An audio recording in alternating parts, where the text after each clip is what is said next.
It's rookie minicamp time, and believe it or not, there's more to look forward to than just Travis Hunter. But who are we kidding? It's all about Travis Hunter. We'll talk about that more here on Locked On Jaguars.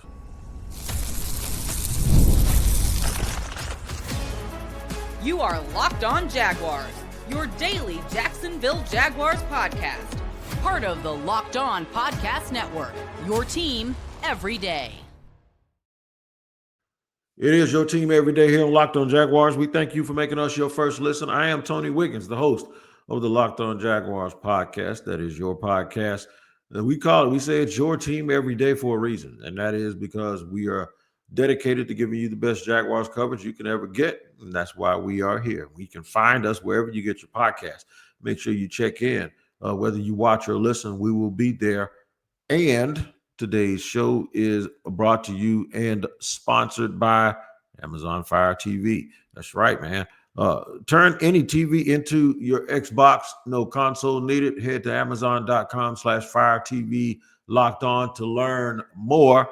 And shout out to our everydayers for joining us here every single day. And if you're new, I hope I give you a reason to come back. All right, here's what we're going to do. We're going to end this thing talking about the fact that it's not just rookie minicamp for players, it's rookie minicamp for coaches. And the eyes will be on the coaches and how they conduct their business and move around. We'll discuss whether that is important or not. It's all about Travis Hunter is where we're going to talk about in the middle and the meat of this show. But the storylines where we're going to lead off with are storylines of rookie minicamp. And we get back to Travis Hunter. Everybody wants to see Travis Hunter, but Travis Hunter is the thing that I'm worried about the least. And I know that minicamp doesn't necessarily mean that you're going out there to watch or worry. But usually when you go to a rookie minicamp, you want to see what all the fuss is about, right? I kind of know what all the fuss is about with Travis Hunter. It is going to be interesting to me, though, to see how he lines up and what they emphasize early. And I have a pretty good – I don't need to go all the way back to Jimmy Smith and Keenan McCardell because I think sometimes when you have to try to compare players, current players to past players, if you go back too far, there's a whole bunch of stuff that you're just like speeding over and missing out on. I can go back a year. I know what Brian Thomas Jr. looked like when he got here, and I said, damn, that dude is graceful. And I just didn't trust the Jaguars were going to put it together for him. And I trust these coaches a little bit more than I trusted that staff. But being that I know what an all-pro level modern-day wide receiver looks like, it's going to be interesting for me to watch Travis Hunter and how he moves so I can do a little bit of comparing and contrasting. That's what it's all about. Comparing and contrasting. Yeah, so that's going to be fun. There are some other guys though that I'm super interested to seeing, and I'll go through it.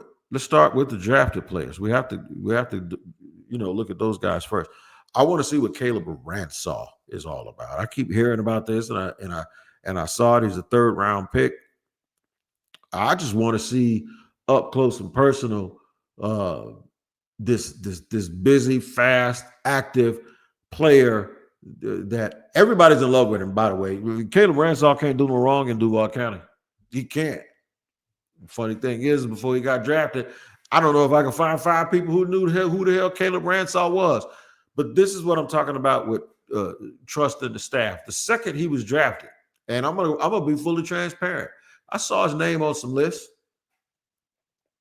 I didn't have them drafting no damn Caleb Ransom. I ain't going to sit here and say, this is the thing that I keep telling people, doing stuff for entertainment and doing it for personal enrichment as opposed to doing it for a living. Like you get paid to do it. They knew who Caleb Ransom was. They knew who Rayon Lane was. They knew who Jaylen Mloud was and LaQuint Allen Jr. and how they fit into what they wanted to do here. They also knew who some of these undrafted free agents were because those were guys that were probably on their radar. Like you ain't see me doing a whole bunch of Cam Camper from Boise State podcast or Chandler Bray Boy. This is what I'm telling you, man. The people that do this for a living all day, every day, they know 95% of the names that other people don't, right? But I got intrigued with Caleb Ransom for them to take him in the third round. And I told you one thing that people do, they will answer your questions for you. And I'm thinking like, okay, what type of players do they like?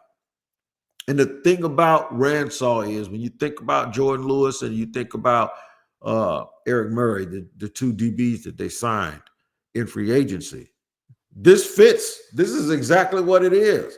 This is about twitchy, playing like your feet are on fire, athleticism, and they ain't going. None of these dudes are more than you would think they okay. They got a tight 6'1", 210. No, they're all like 5'11", 195, man. They just get after it. They just get after it.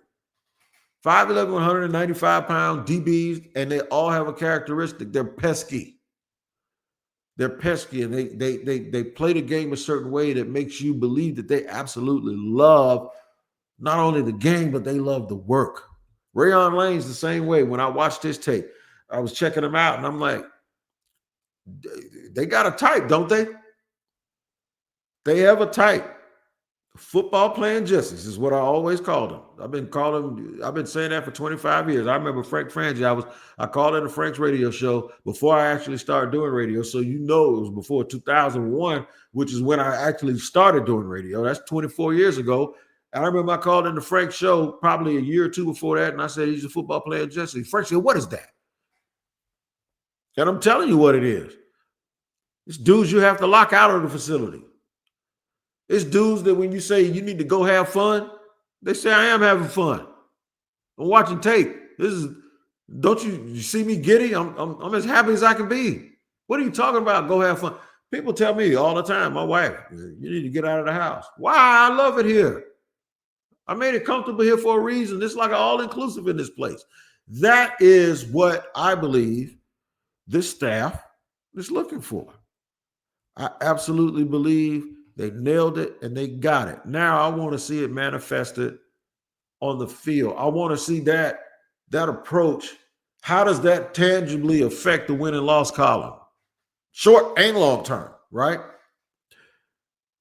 How does it make the fandom better? Don't think I'm not going to criticize people just because they work hard. I am. It's what I do. Okay? But the interesting thing about this is I'm intrigued of the whole big picture, not just the obvious things. And the obvious thing is Travis Hunter. And if there's something to be obvious about, if there's something to be intentional about, how about Travis Hunter going out to Colorado and wearing Jaguar pajamas under his gown and graduated and walked with his degree?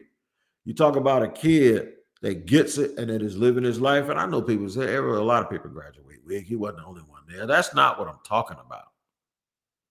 It's not what I'm talking about. And if you don't understand what I'm talking about, I'll tell you what, a lot of people graduate. A whole lot of people ain't won no damn Heisman Trophy and graduated. Try that on for size. All right, listen, here it is. We're going to talk about Travis Hunter, why it's all about Travis Hunter. We're going to get to these coaches too. They're rookies too, man. This is a rookie mini camp for them too. We'll talk about that more here in a minute on Locked On Jaguars. All right, today's show is brought to you and sponsored by Amazon Fire TV Stick 4K. Did you know that your Fire TV is also an Xbox? You didn't. I know you didn't. Turn any TV into your gaming and entertainment hub with Fire TV Stick 4K devices. No console required. Just grab your paired controller, subscribe or sign in to Xbox Game Pass Ultimate with EA Play included, and you're ready to go. Dive into hundreds of premium titles, including EA Sports College Football 25 to Call of Duty, as easily as you stream your favorite shows. I know y'all gonna have fun with this. So head on over to Amazon.com/Fire TV Locked On to get started. Xbox Game Pass Ultimate subscription and compatible controller required. Available on select devices, including Fire TV Stick 4K, second generation, Fire TV Stick 4K Max, first and second generation, and Fire TV Cube, third generation.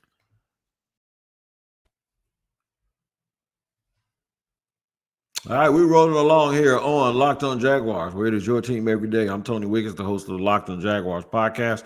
We thank you for making us your first listen. Talk about some storylines of rookie minicamp. We're going to get into the meat of it now. The storyline and the main storyline is Travis Hunter. Did I bury the lead by accident? No, it's all about Travis Hunter. It is. I want to see. I have something that I can compare it to, and that is Brian Thomas Jr. and what a high-level professional wide receiver, even when you're trying to project the guy coming from college. Travis is leaner and smaller than you might expect someone that they gave up so much to get. Brian Thomas Jr. is 6'2.5", 6'3". He goes about 210, 215 pounds. And I used to think he looked light and small, especially compared to big muscle-bound dudes like Gabe Davis and so on and so forth. But Travis is 6'1", around that part, about $188. He's like 25 pounds smaller than BTJ and about 1.5 inches shorter, maybe an inch. So it's different. It's not like he's this big freakazoid, but he actually is a freakazoid. But he's not this big ultra. He's not even big for DB standards, really, man. When you think about it, like a lot of DBs, they're 195, 200. I think Ramsey, what was Ramsey? 203, 205 or something like that.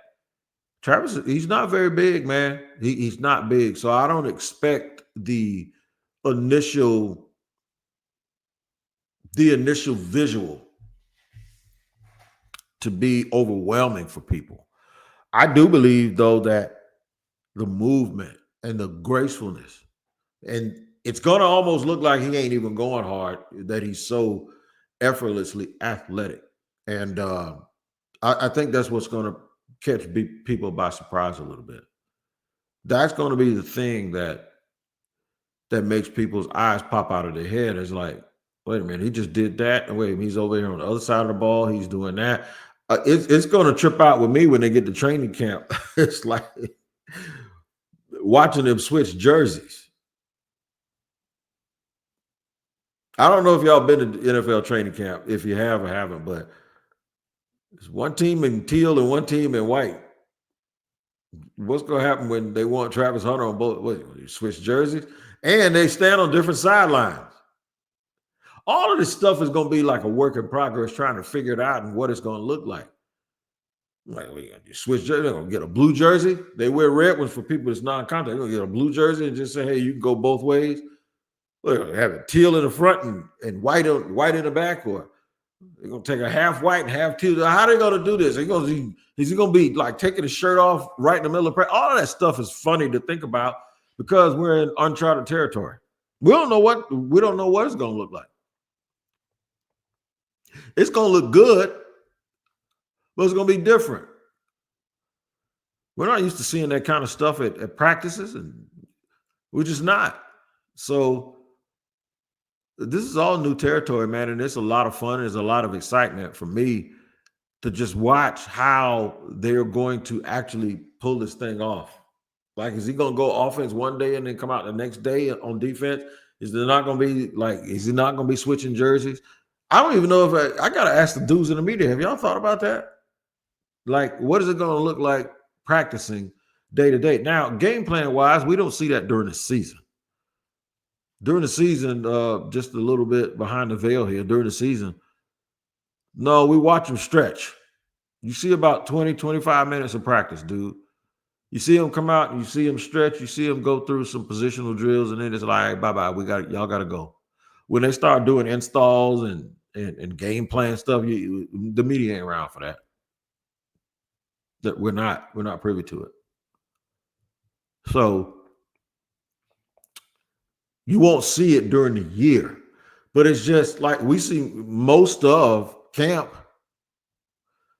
We don't see them in meeting rooms and all of that stuff, but on the field, you actually see them working through stuff, right? There's a period during training camp where we can't record. And you know when it is because they'll come by and tell the media, put them phones down. All right, non-record. They tell you beforehand. You know what period. There's a scoreboard there with periods and how long the period lasts. When you get to that period, you know you're not supposed to be having your phone out.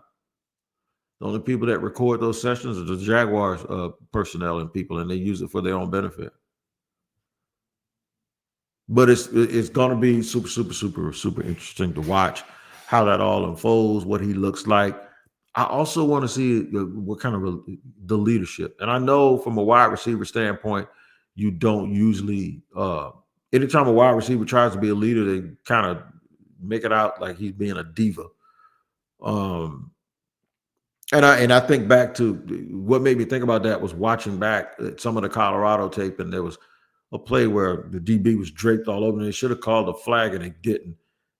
And Shador Sanders, the quarterback, told Travis, "Hey man, I'm gonna throw it." I think Travis said, "Hey, throw me the ball." He said, "I threw it last time, you didn't catch it or whatever." He said the dude was on me. He said, "I don't care, catch it." He threw it to him. The dude was draped all over him again, and Travis caught it. Says a lot about Shador as a leader to be able to talk to that alpha like that. But then it says a lot about Travis that he was able to accept that from his quarterback and still go out and play and not get offended. And I think one of the concerns that people had about him because they saw him on social media going off about people trying to interfere in his personal life with his girlfriend and all of that stuff. I think with Travis,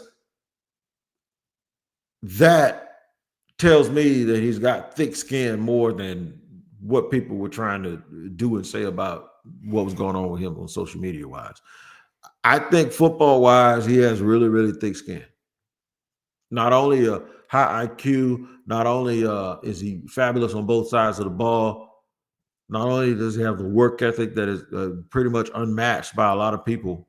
Like he's in a 99.9% percentile, in my opinion, in terms of having all of that stuff together. And the one thing that people wonder about, how's he going to handle stuff? I think he's handled everything marvelously. And that's why I'm so happy about him graduating. The way he graduated through all of this, through all of the NIL, through all of the social media, and all of the playing both sides of the ball, this kid found a way to still do what he needed to do in the classroom in order to graduate in 4 years at 2 different schools. I think it's a beautiful thing. Shout out to him. Shout out to Deion Sanders too. I think Deion, all of his players had a 3.0 this year. It's amazing. Amazing work, amazing leadership by Coach Prime. I want to talk about how the coaches are rookies too. This mini camp ain't just about the players. I'll name a couple of these undrafted free agents too that I think we need to watch out for. I'll do it in just a second here on Locked On Jaguars. All right, today's show is sponsored and brought to you by LinkedIn. As a small business owner, your work does not end when the clock hits 5. Your business is always on your mind, which means when it's time to hire, you need a partner that works just as hard as you do. That's where LinkedIn Jobs comes in. When you clock out, LinkedIn clocks in. I love it. LinkedIn makes it easy to post your job for free, share it with your network, and get qualified candidates all in one place. Post Your Job is LinkedIn's new feature, and it can help you write job descriptions and then quickly get your job in front of the right people with deep candidate insights. And here's a pro tip. Add the hashtag hiring frame to your profile picture to double your reach to qualified candidates. No wonder 72% of small businesses say LinkedIn helps them find high-quality hires. So post your job for free at linkedin.com/lockedonnfl. That's linkedin.com/lockedonnfl to post your job for free. Terms and conditions apply.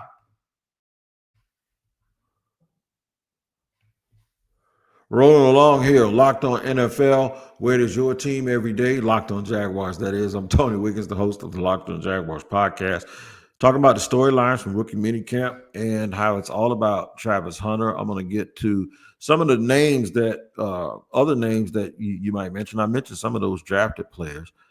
I want to see what Wyatt Milliam looks like, man, up close and personal. I saw him at the Senior Bowl, and there was a lot of talk going into the Senior Bowl that he was going to be a first-round pick.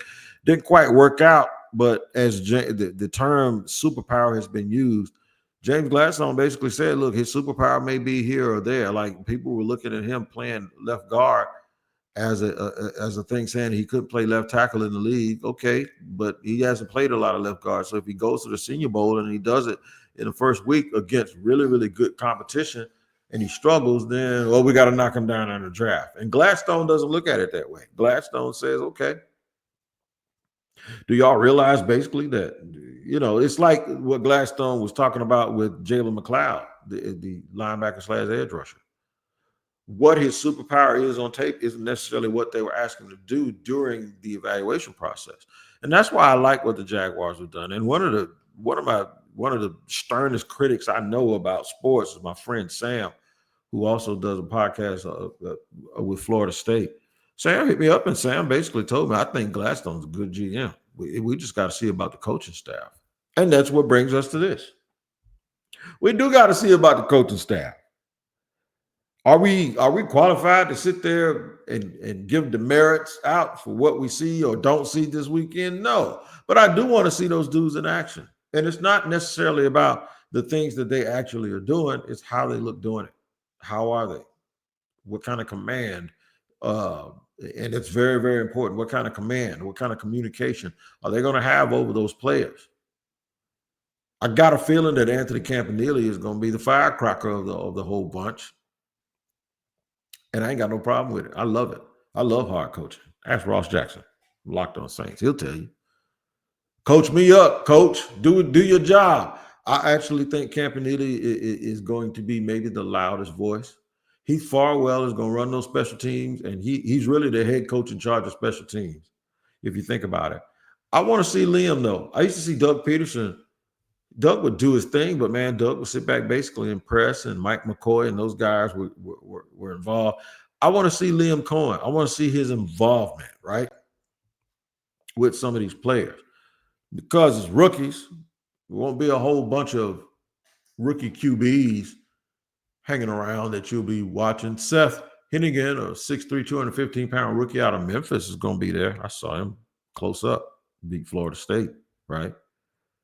I noticed that a lot of the wide receivers they brought in, they're big-bodied guys. So if the Jaguars tell you anything about their free agency class is, and I don't know if this was something they were pinpointing, but when you look at the roster, Brian Thomas Jr.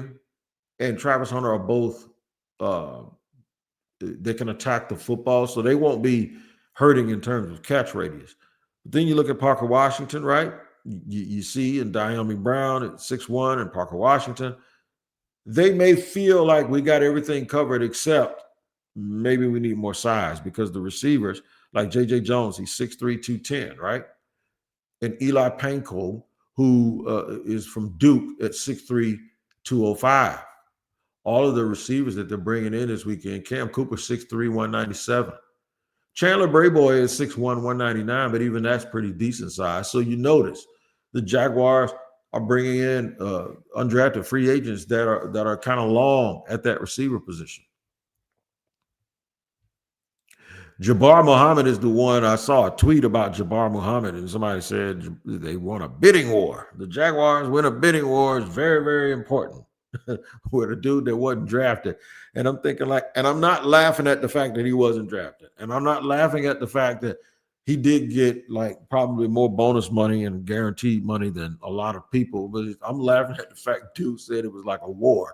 It's very, very important for a dude that wasn't picked in a draft that people said wasn't even that deep. Wording matters. And that's why I'm going to watch them and how they communicate. Because I've been telling people this whole time, y'all think Liam Cohen and them, because they're nice, they ain't Mr. Rogers. They're tough. They believe in mental and physical toughness. You get your ass cut messing around with them over there. Ask some people that's done got their papers, their walking papers. You think those dudes are Mr. Rogers? Those dudes are about business over there, Jack. when you hear them talk about being on time and how important it is and how disrespectful they think being late is. Yeah, Mr. Rogers, you know what? You think those dudes are nice all you want to. And I hope the opponents feel the same way.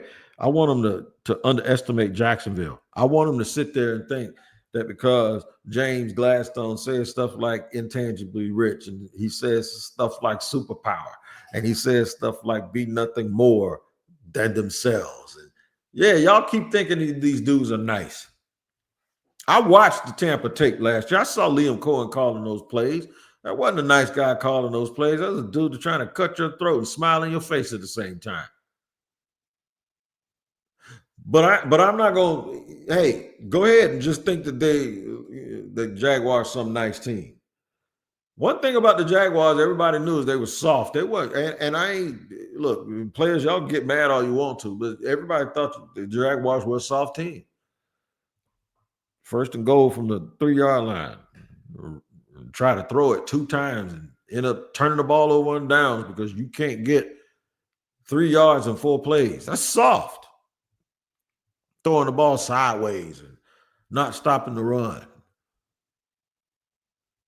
And substituting people out after 3 plays as soon as the damn game starts because you worried about what might happen at the end of the game. Yeah, I'm going to tell you what's going to happen at the end of the game. You down by 17. And your players ain't even tired. I'm glad you saved all that energy and took that whooping. It don't make no sense, man.